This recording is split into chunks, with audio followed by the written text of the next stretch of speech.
If you're ready, Lonis, we are ready to hear you. Okay, so I guess I'm the last speaker, so I should be the one thanking you two for running this together.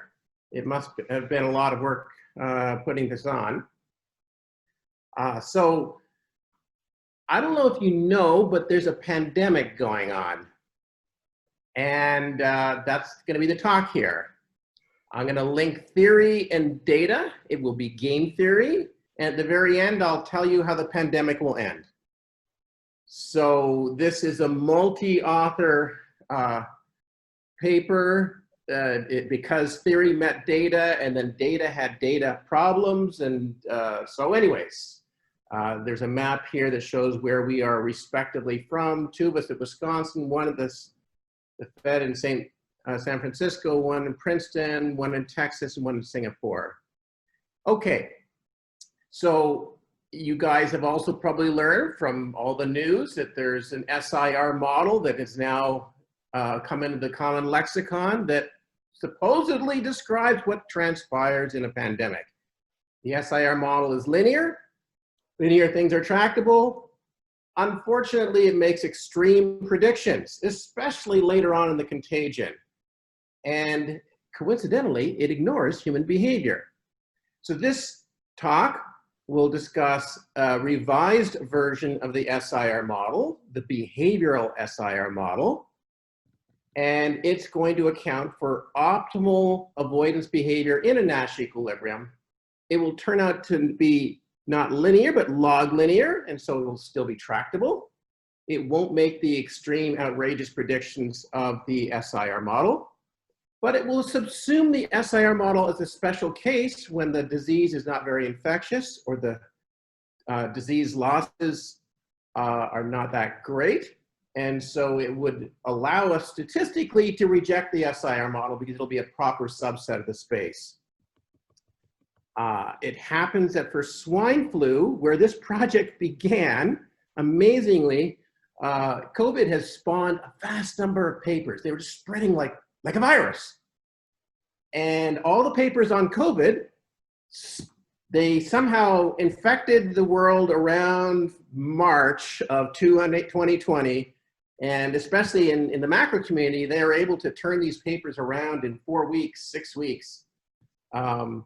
This paper, embarrassingly, starts in 2006 when thinking about counterfeit money, and just got funded last summer by the NSF for the swine flu. And for the swine flu, we could reject the SIR model, and then the COVID-19 struck. And so I'm going to show you that, in fact, the SIR model is the wrong model for COVID-19. So, and this also allows smarter forecasts far into the future. Okay, so contagion math is tricky math because it involves a lot of sciences that you could get yourself into, and we keep hearing news items. Some have a biology angle, some have a sociology angle, some are talking about the density of meetings, that's geography, others about the culture. Apparently in Italy, they used to kiss when they met strangers, kind of weird. It also involves behavior, game theory, and that's where we all come into play. And it involves political economy. I can't explain the political economy, but I can tell you how it affects the game and thus how it affects the Nash equilibrium. Okay, so here's Epidemiology 101 for kindergarten students. There's 3 types of models. There's ones where you're susceptible and then infected and then you're doomed. Like AIDS, everyone knows except the president that there's no vaccine, so you're stuck in that status, or herpes or something like that. There's SIS, or polio is another one, SIS, where you keep on batting back and forth like a ping pong game between susceptible and infected, and that's the seasonal flu, for instance, although I guess you could say it's a slightly different flu that's hitting us every year. And then there's SIR, susceptible, infected, and then recovered, and we're kind of hoping that COVID-19 is like that. Well, it turns out that for all of these SI star classes, this game applies. Okay, so here's the SIR models. It's a very nice exercise in differential equations. It's in Wikipedia, so you can review it there. You imagine setting up a differential equation in continuous time with a continuum of people, so there's no aggregate randomness, it's just erased out. And we start off with some mass sigma of people who are susceptible to a disease, and there's some prevalence, and we always need some typhoid Mary, some bat transition to a pangolin, to a human, to a market where we seed a mass of people there. And then there obtains incidence. And this is a growing army because people who get infected, like a zombie army, start infecting new people. And thus goes the story. The passing rate is assumed to be a fixed constant, beta, and that's where the paper muses in on. And so beta is the number of people per unit time that you are infecting. And it obviously is going to be higher in a kissy country like Italy, or in a high population density country, maybe down like Manhattan. So it's going to be higher if you tend to meet people a lot. So if you're very networked, you're probably going to get infected by your network. Anyhow, so what was the model? Okay, so it's a purely random matching model. And this is the nice thing about these contagion diseases, is that is the ideal application for anyone you happen to know who's very good at search and matching and also knows game theory. That includes a lot of us. So, oh yeah, at the very end, people recover because it's the SIR model, but that's not actually essential, as you can see, for the dynamics here, for the game here, but it will be essential for the dynamics. So let's see. People are randomly matching. So you multiply, and these pi's and sigmas are fractions of 1, namely the probability that a random person has that trait. So the inflow into the outflow from the susceptible category, and it only has outflow, it's only going down over time, is called incidence. Incidence is new cases, and that is minus beta, which is assumed to be a constant, pi times sigma. And thus, that becomes the first term into incidence, but incidence has a second term losing all of the recoveries in the SIR model. If you go and take this pi dot equation and factor it very gently, you can see it is the product of a term whose sign is changing and a term that is always positive. The term whose sign is changing is initially, the susceptibles fall over time. So it was initially big minus r, and then it's eventually small minus r. So it passes from positive to negative, and so the infection numbers therefore rise and then fall. You could also keep track of rho, the number who are immune, and that doesn't affect the dynamics. They don't interact with any people in a way that matters for the model, and so we tend to ignore it, but it is growing at that last term, r times pi. Herd immunity, you might have heard something about this. So herd immunity is the stationary point of this matching model. It occurs when pi dot vanishes. So the inflow into the balances the outflow. And so the two terms are this is the inflow of new cases, this is the outflow of recoveries. When that balances, we're at herd immunity. You can factor out the pi hat, obviously, because it's not 0. And you get there a crucial number people have spoken about, R naught, which is the basic reproduction number. Okay, so I'm going to use this R naught to just make an observation about that dynamical system, that we're going to be seeing the infection numbers go down when we've got this inflow less than the outflow, and which I can rewrite as sigma times R naught at most 1. So this basic math is almost like, it's one of the few things epidemiologists all know and agree upon, and you can tell it's the first thing they tell a politician. And so if you had Googled the R naught for COVID back in March, like I did, you would have gotten the number 2.3, and then you could deduce that essentially we're going to have 56% of the population infected before this thing is going down. And lo and behold, Governor Newsom This is the headline from Newsweek in March. 56% of California will be infected in 8 weeks without mitigation effort. That is wrong in so many ways. It's wrong mathematically. It's wrong because it ignores behavior. So I'll get at both of these. Okay. So this guy was advertising for this paper. The models are wrong. So let's see what is the correct way. So here I want to put on the screen the SIR model at the top. So, and with our variation I'm going to arrive at the being the sum of the two bullets. So there is some threshold pi underscore that's positive. At that point, we're going to see a phase transition. And there is going to be some number between 0 and 1, phi. It's going to be what I'm going to think of as the prevalence elasticity.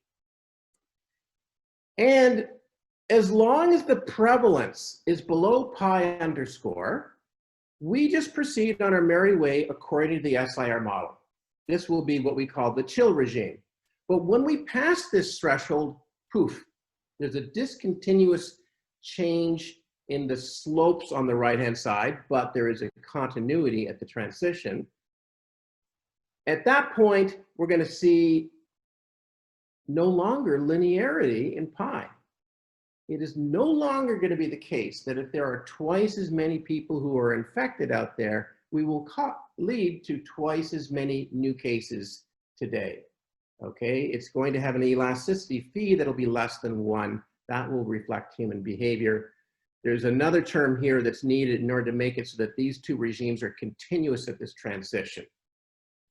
And if this threshold is very high, like it could be for maybe a light seasonal flu season, then only the SIR dynamics obtain. So this is the model I'm going to. Okay, so incentives matter. And you can see why incentives matter by just thinking about it intuitively. Why should a disease pass the same among animals as among humans, since we're actually clever and we can see it coming? And secondly, just imagine yourself in the case of you're at Disneyland or Disney World, as happened in the past, and people come there unbeknownst to you with measles. They'll start a little measles epidemic. And because we are past the herd immunity threshold, barely apparently, in measles due to enough people being vaccinated. We need like measles is insanely contagious. You need 93% vaccinated, and we sometimes fall below, but often we're above. That will go out. That little mini outbreak will go out. But imagine you were forewarned that there were people coming with measles.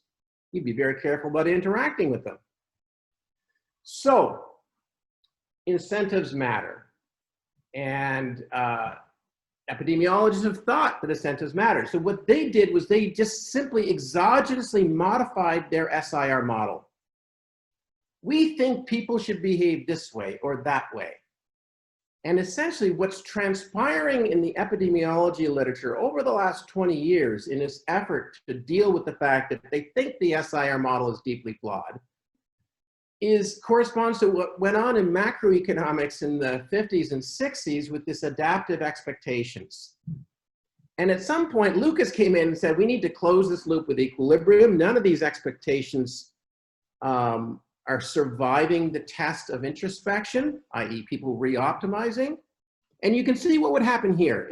In the case of a prevalence rise, if suddenly COVID becomes more prevalent, then people become more vigilant. But then people realize others are more vigilant. And so they start relaxing. And thus it goes. So we need to account for equilibrium. And we need to do it in a way that is tractable. So it so happens a long time ago with Quiccioli, we wrote a paper on counterfeit money, and out of it flowed this idea that, you know, counterfeit money is bad stuff that's passing person to person, but it's a private good. So when I give you my bad stuff, I lose it. But a contagion is bad stuff that's passing person to person, and it's a public good. So when I give it to you, I keep it. So it essentially, it changes what was a strategic complements game of counterfeit money into a strategic substitutes game here. Okay, so I guess I went over the content there. Here's the game.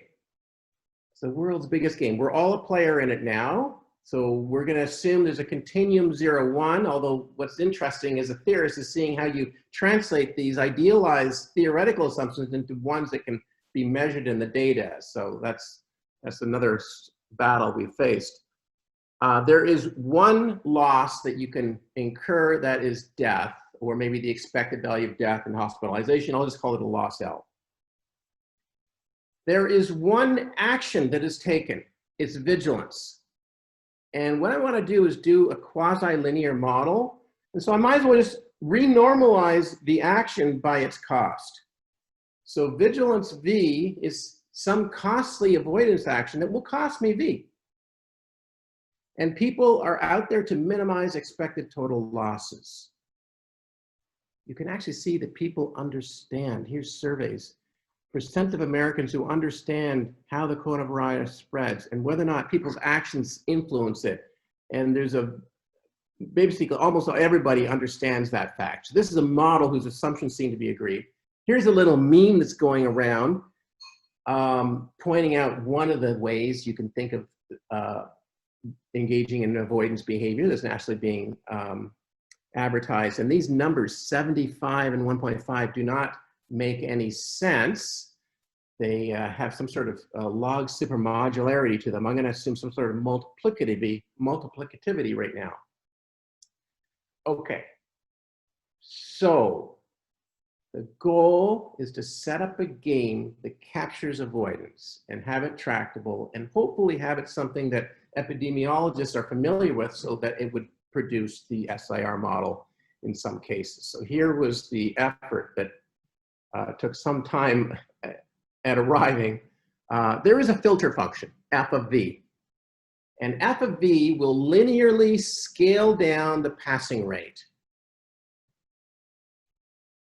And how f of v reflects v is going to be critical, and also how my f of v reacts, my filter reacts with your filter is critical.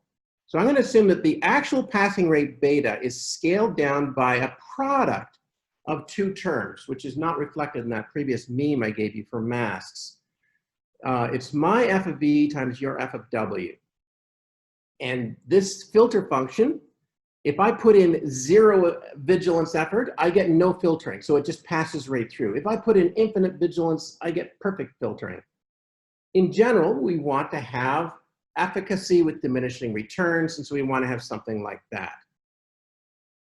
And I should point out that when I'm thinking of vigilance, I'm thinking of something that could act at the intensive margin. So it could be, I'm going into meetings, but I'm wearing a mask. I'm going into meetings and I'm social distancing.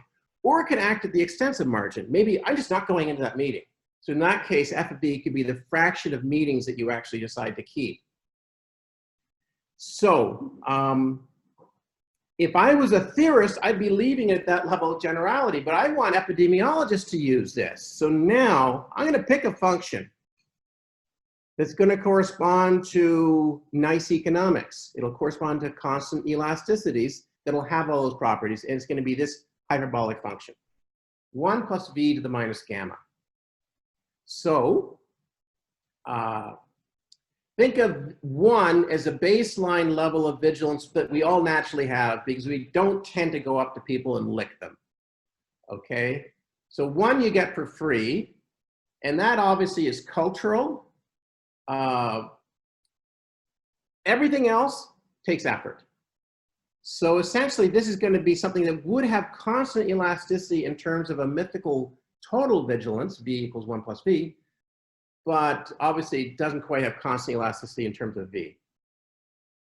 Okay, and it's going to be such that this little exponent here is going to tell you what is the infection risk reduction you get by expending 1% more on vigilance. Okay, now let's consider the optimization. This is an optimization being done by people who are not infected or at least knowingly infected. They could be obliviously infected in this early stage. And so that's a Bayes updating is going to happen. And so they think that they're potentially susceptible with chance. Well, I'm going to take the ratio of people who are susceptible to people who are susceptible plus infected. That ratio is damn close to 1, and we're often going to round it to 1 because almost no one at any given time is infected, thank God. So then you've got a very nice minimization that transpires in this game of strategic substitutes. I choose V, I'm going to get a loss L if a lot of things happen. It passed, it got through my filter, it got through the other person's random filter. W is a random vigilance of someone I randomly meet. I happened to be potentially susceptible, and I met someone who was infected and contagious.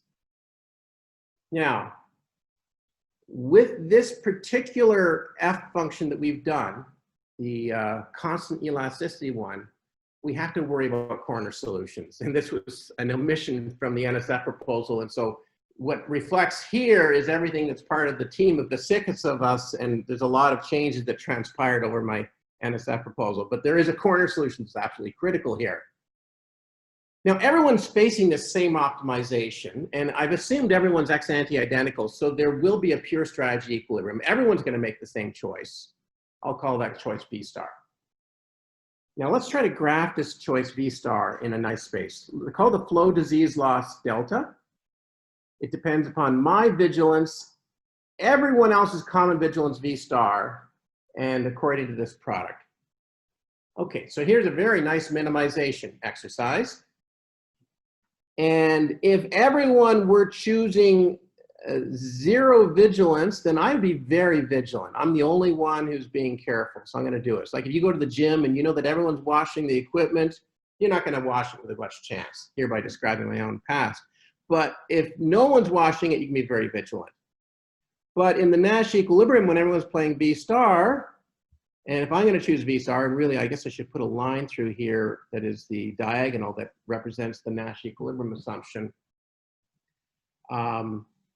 I end up getting this particular level of vigilance. And so here I have solved my cost minimization. The SIR model assumes 0 vigilance. It's just going to assume this level of flow disease loss, a very high level. This is a game that's so tractable, your undergraduates can solve it. But has enough algebraic twists and turns that they'll screw up the algebra for probably several hours or days like I did. In fact, there was a mistake here, the missing of the corner solution that I had left in this for over a decade, embarrassingly. Okay, so it turns out that there's a threshold, pi lower bar. Below that, we've got the corner solution. There's no vigilance that's optimal. So for if beta is very, very low, then pi under bar can exceed 1. If the loss is very, very low, pi under bar can exceed 1. And then there's the other, I'm going to introduce at this point phi.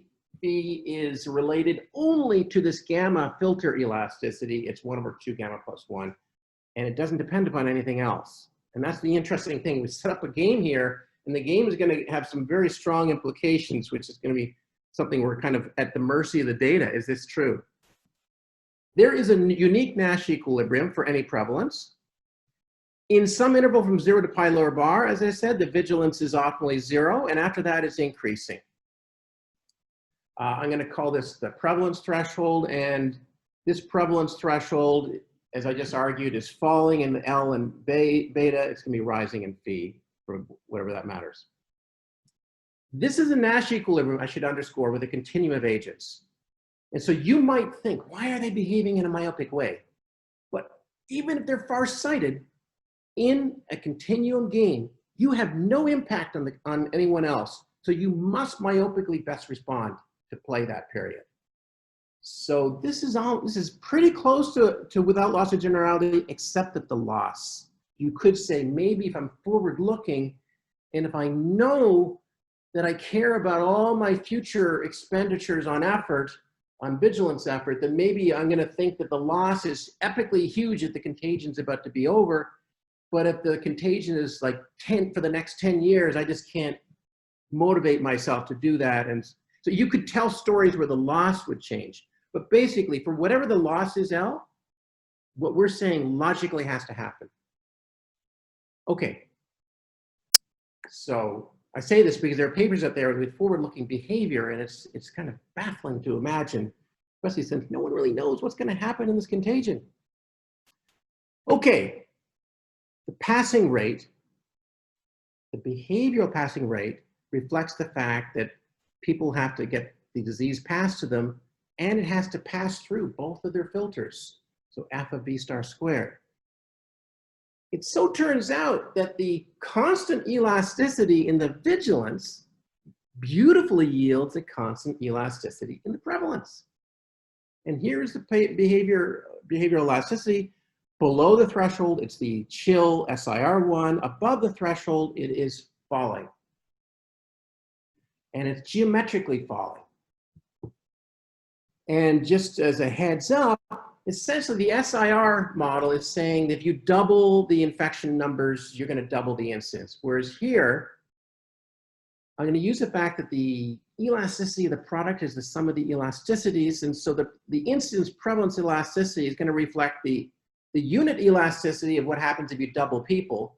But then there's this prevalence elasticity, which is people start getting more careful in the meetings.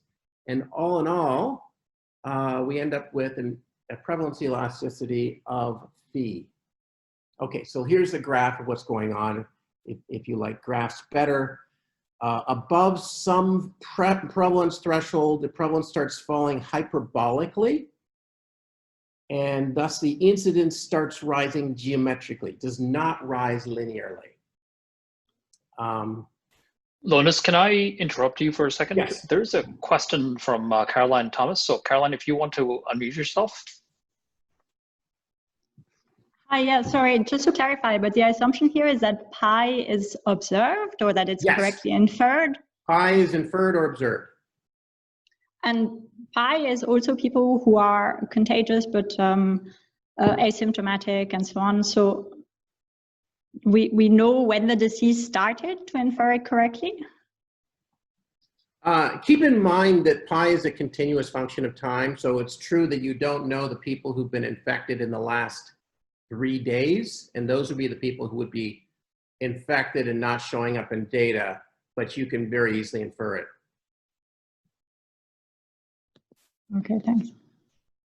So yes, definitely people need to know the model, and this is, people have asked me for takeout messages from this paper, and this is a positive paper. I'm not doing anything normative, but as a normative exercise, you better not lowball the losses and say this is just like the flu. And you better not lowball the prevalence. And it seems like that's happening in some states that don't believe in science, but enough of that. Okay, so this is the geometric functions that capture the behavioral SIR model, and they kick in at some point. Okay, this is testable. You can take the log incidence, write down the formula, and you get that if you can regress log incidence on log prevalence, and it's a log linear function. And we can, if we regress this, we are going to end up finding that this intercept, by the way, is going to fall in phi and beta, and increase in phi and beta is going to fall in loss. Let's get some low-hanging fruit from here. You can see here that if you have the same number of cases in 2 countries, and one is low population and one is high population, in the high population country, those cases are going to produce a much lower prevalence. And so people will be much less vigilant. The passing rate will be higher. And so we should observe that larger countries end up getting much more infected than smaller countries for that very reason. Here's another nice thing. We're going to assume that the effect of a lockdown is essentially to exogenously change the game and foreclose on opportunities for people. Lower beta. And by our assumption that this intercept, and only the intercept, is falling in beta, we should observe that the game is now on a lower regression line if we're in lockdown. Okay, so that's, okay, so here was the story at the beginning of the pandemic, and you could see already the behavior mattered immensely. You know, we're talking about time when the percent of the population being infected is less than 0.1%. And yet, if this was the SIR model, this would be just a log linear function straight up. The SIR model is very close to exponential until like 3%, 4% of the population infected. But you could see right from the get-go, people were doing avoidance behavior. Some people said that this is heterogeneity, that the highest beta people out there were getting infected first and getting knocked off. But that, in order to make sense of that at the level of 0.1%, you'd have to have the highest beta people are like 1,000 times more infectious or 10,000 times more infectious in order to get these curves happening. So without a doubt, behavior was changing. It was changing around the world. So let's see. Here's the regression. So again, Lonas, just sorry if I can interrupt again, just with an eye on time here. So if you want to speak for another 8 minutes or so and then leave a few minutes for questions, that would be great. Okay. So we were doing these log regressions. These log regressions, think of sigma as about 1. So we're just regressing log cases on log prevalence. And look at the slopes, always 0.68. If the SIR model were true, these slopes would be 1. Sweden's kind of a basket case there. Now, here's the United Kingdom. They instituted a lockdown, and you can see they go down, the model proceeds, lockdown happens, 15 days passes when they can affect behavior, and we start coming down the second line. We can get a kind of a double verification of the theory. France, same thing. Hits lockdown, comes back down a second line. Germany is doing really well. There's their lockdown, comes back down a second line. Austria.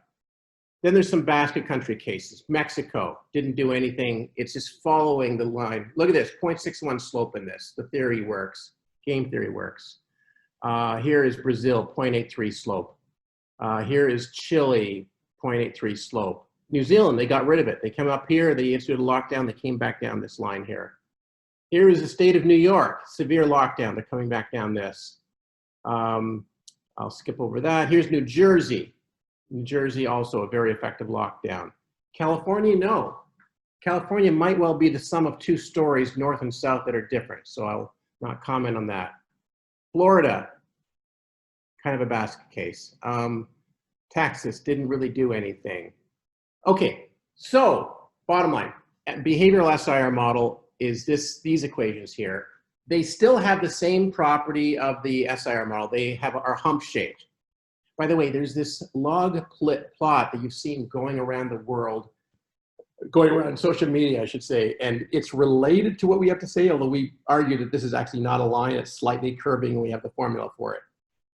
Okay, at breakout, we can actually solve our differential equation. The SIR model says that it's log linear, garbage. It actually solves a Bernoulli differential equation that you can exactly plot. And let me just point out that some of the implications about lockdowns that you can see happening in practice, that if a lockdown happens, it lowers beta. And it'll have the effect in solving the differential equation of having an immediate drop, but then a continuation. And these are things that we've seen. Let me go ahead to the end game. The end game is herd immunity.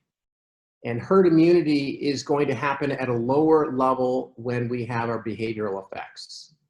How much lower? Well, look, this blue line is the SIR curve. I'm putting this in a space with prevalence between 0 and 1 on this axis, and total people who are eventually infected on the vertical axis. And the SIR model would have, in this particular parametric assumption, everyone being affected, very high levels of infections at their peak. We think that the actual curve is something like a purple curve, and it lands at a lower eventual level of infections. And this behaves, our phi term, our behavioral aspect, has a different effect here on the right, is what would happen if we simply had behavior like beta falling.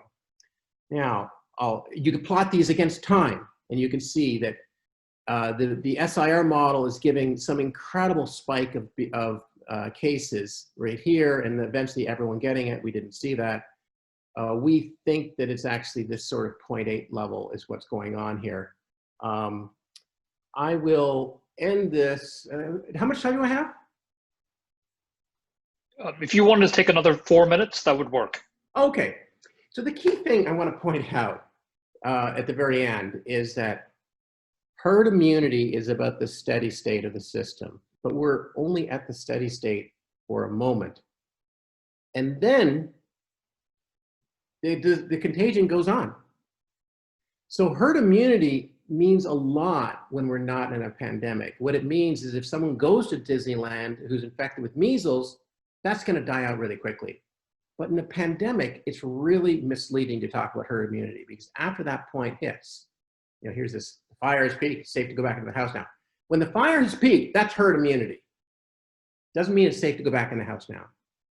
So we have this plot here of what are the eventual infections? What is the ratio of the infections at herd immunity to the eventual infections? And we think that it's somewhere under 75%.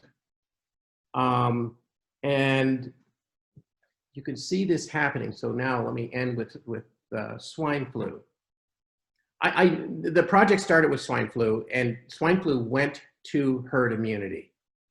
And so I didn't even think, when I was first talking about this with Mariana, there wasn't even a thought in my mind that this would work because I didn't realize that this pi underbar threshold was so low that it would affect behavior when we're at 1/10 of a percent of the population infected.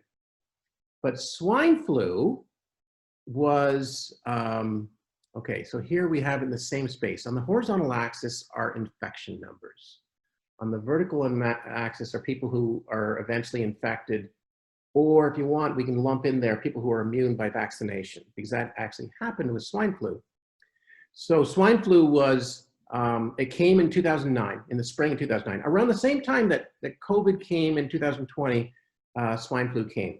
Swine flu actually was seasonal. It doesn't seem like COVID is too seasonal. So swine flu had an early peak, and then summer came, and then it went down. And then it just started rising like crazy starting around mid-August. And around Halloween, it hit a peak. And at that point, on any given day, there were 2% of the population were infected with swine flu. And then it eventually died out. And this is sometime in, I think, March of 2010. So herd immunity, here's a different way of looking at that space. Herd immunity for swine flu hit Halloween 2009, and amazingly, it hit with 20% of the population immune. That was all. Because of the importance of behavioral avoidance, we only needed 20% immune, and then it started coming down. There were still a lot of people yet to be infected. If you do the running integral under this curve, we had around 3/4 or 2/3 of the people infected by then. We still had a large chunk of people to go. And now here is, I can show you, they actually had a vaccine. Swine flu was sufficiently close to the regular flu that they could quickly come up with a vaccine. And they released it in, I think, early October 2009. No, mid-September. And you can see, I've graphed here, the solid dotted line is the number of people who are actually getting infected. And this is the number of people who are vaccinated. And at this point, on the vertical axis, we have 20%. At this point, when 20% of the population is immune, herd immunity hits, the things turn around. The vaccination numbers keep on rising, so that really accelerated the fall. But we only needed a very low percent in order to get this thing turned around.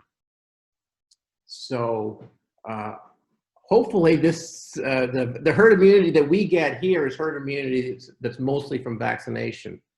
But regardless, it seems, people, there's a debate out there whether or not, are you going to get vaccinated? I'm not going to get vaccinated. I mean, we don't need a large chunk vaccinated. On the other hand, it's something that's sufficiently bad, we probably don't want it coming back. So it would be nice if we got everyone on team. So, okay, anyone?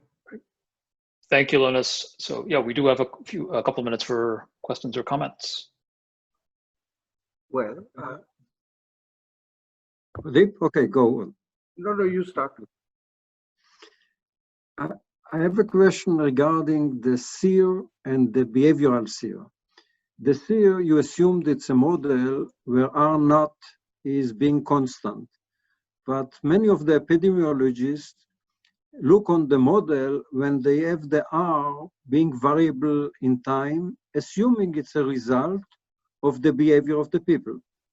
So the question is, what exactly is the difference here in the model? Can you just assume some behavior of the people as a function of the epidemic, and therefore the behavior reduces the R, the effective reproductive number, a long time? So they are kind of doing back of the envelope versions of their own R naught, I guess. It's funny because if you read what the R naught is before the contagion hits, as I said, if you Google from in March what the R naught for COVID is, you get 2.3. And now when you Google it, people are saying it's 1 point something. So I think that they're already because behavior is changing. So behavior has changed. Yes. So, but they're not getting how it changed, how much it should change. I don't know. It's kind of weird. They don't even believe their own models because they change their parameters. If you listen to Anthony Fauci, I remember a few months ago, he keeps saying that the models are changing. I mean, no, then it's not a model. So it means that there are new models coming into play.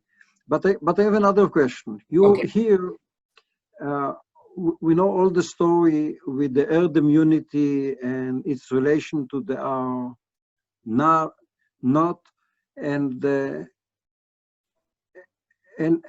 we know that people change their behaviors. There are a few people that looked on various pandemics backward and realized that the herd immunity, even if people didn't change the behavior, was at about a level of 1/3 than the mathematical threshold. So the question is it maybe they argue that it's because of the graph of connections? Yes, that basically you burn the trees that are most transmitting and that are sitting in corners, highly connected people. They are first going out of the graph, and then the disease, the pandemic goes down. So the question is whether you could adjust this model also to a graph, to a network economics, and see how it impacts there. without a doubt, anyone who likes and loves networks should try this particular filter function on it and look at the Nash equilibrium. And without a doubt, I mean, all models are wrong, and this random matching model is no exception. But it's doing well for predicting. So connected with Abraham's question, if you had two types, each a continuum, with one more vulnerable than another, different characteristics, maybe even the cost of protecting is more, vigilance is more for one than the other. Is that model tractable? You're saying it's someone with high beta and someone with low beta, or? Yeah, you had ex-ante identical people, I thought. Yes, I did. I'm trying to change that into two types. And what would you get that's observable? That's the thing. So you'd certainly have the high beta people getting picked off first, but what, unless there's something that would flag it for you to see it. I don't know the consequences of the interaction here. One thing that is true is that, like, say that right now what's happening is we've got young people and young people think that it's not a big deal and old people are scared to death. So old people are just self-selecting not to interact. So I agree. If you want to predict that, then you'd have to have that heterogeneity in the model, yes. Okay. Mm-hmm. Maybe it won't make so much difference in many of them. By the way, what is your model predicting? We are all waiting breathlessly to hear that. What is the model predicting? They go out and party. Again, every time we go, what's funny is every time we go into a lockdown or a shutdown, it changes the game. So the predictions would have to also embed what is going to happen, down the road. Is there going to be a third lockdown? Right. Right. But yeah, I mean, I knew if you know the laissez-faire solution that was going on in Texas and Florida, I knew that that was going to blow up. That was without a doubt, because you could, we have, you know, the predictions of the model are on that nice little slide here, and we're sitting here. I think we're probably somewhere around here on the green curve. So if we, you know, barring a lockdown, it just keeps growing, and then eventually, yeah. Can I comment something here? Pradeep, Yes. you mentioned this with groups. There is a recent paper in Science, actually, by Swedish epidemiologist, mathematician, epidemiologist, Tom Britton, who did that. He just divided the population into groups, and he got kind of very, you know, important qualitative insights, which was recently accepted by Science. So you can look at Science, Tom Britton. And I have a question to you, Loans. I missed the first few minutes of your talk. What about Flavio Toxverd's work at Cambridge? You know, he has also looked at behavioral responses under infections for some time, and he has some papers also on corona. Actually, have you looked at those, and are they related? So I think of his as being a social planner's problem. How you should opt to behave. No. He also looks at individual behavioral reactions. So people protect themselves if there is enough infection, and he found a solution to that problem also. I'll have to look to see how his optimization differs. Yeah. Yeah.